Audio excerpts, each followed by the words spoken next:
what is a good deal these days? What you have seen, people are looking, I think expectations have gone down a little bit on the returns. You're not looking at, unless you've got a really sweet deal sponsor and really great deals, the high teen, the low 20 IRR deals just aren't as prevalent. And maybe in the next 12 to 24 months, those will start circulating again. What is a good deal in your eyes? I completely disagree with you, my friend.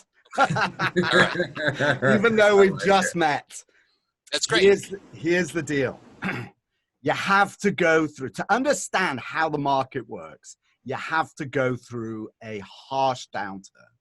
Right? Not just a small little blip. You've got to go through a harsh downturn. And this is exactly what happens. So on the uptick, as the market pulls out like it did in 2011, 2012, return profiles increase dramatically because there is a higher perceived risk as people are still thinking, it's still fresh in their memory, the bloodshed of the downturn, of the recession. They want to compensate for that risk with higher returns.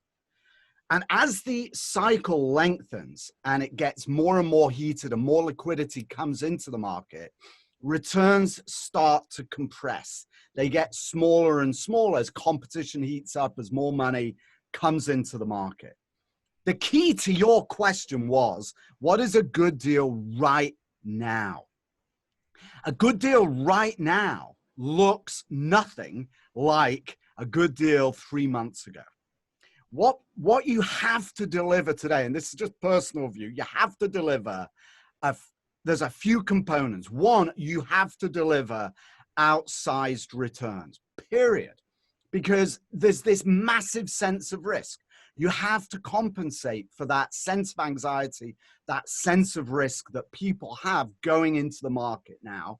And you can do that, but it's not the same kind of deal that you were looking at 3 months ago. If you go and try and underwrite an apartment building or a retail center, for goodness sake, or a hotel, to pick the most obvious, you simply cannot underwrite against the same kind of assumptions that you had 3 months ago, right? Or even at the beginning of March, not even, what are we, March, April, 2 months ago, right? Before this thing really kicked in. The only way to deliver value today is to find opportunity, opportunistic investments. The key word is distressed real estate. I hate to say it, but I've been tracking the use of this term, actually. And this is how it works when we're still in the very heart of a downturn.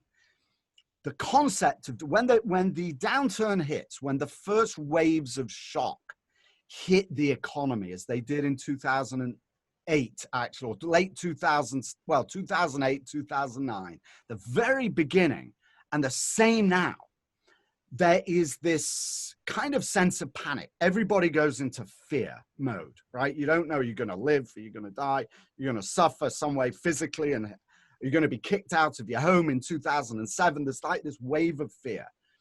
And demand for real estate just plummets, right? Everyone's on kind of this what the hell's going on mode.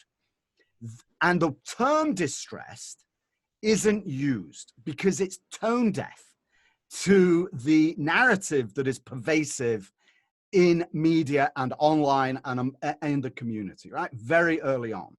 Once there is a acclimatization to the circumstances and people become, it's slightly the wrong word because we are talking about disease here, but they become immune to the shock now. They become used to the shock.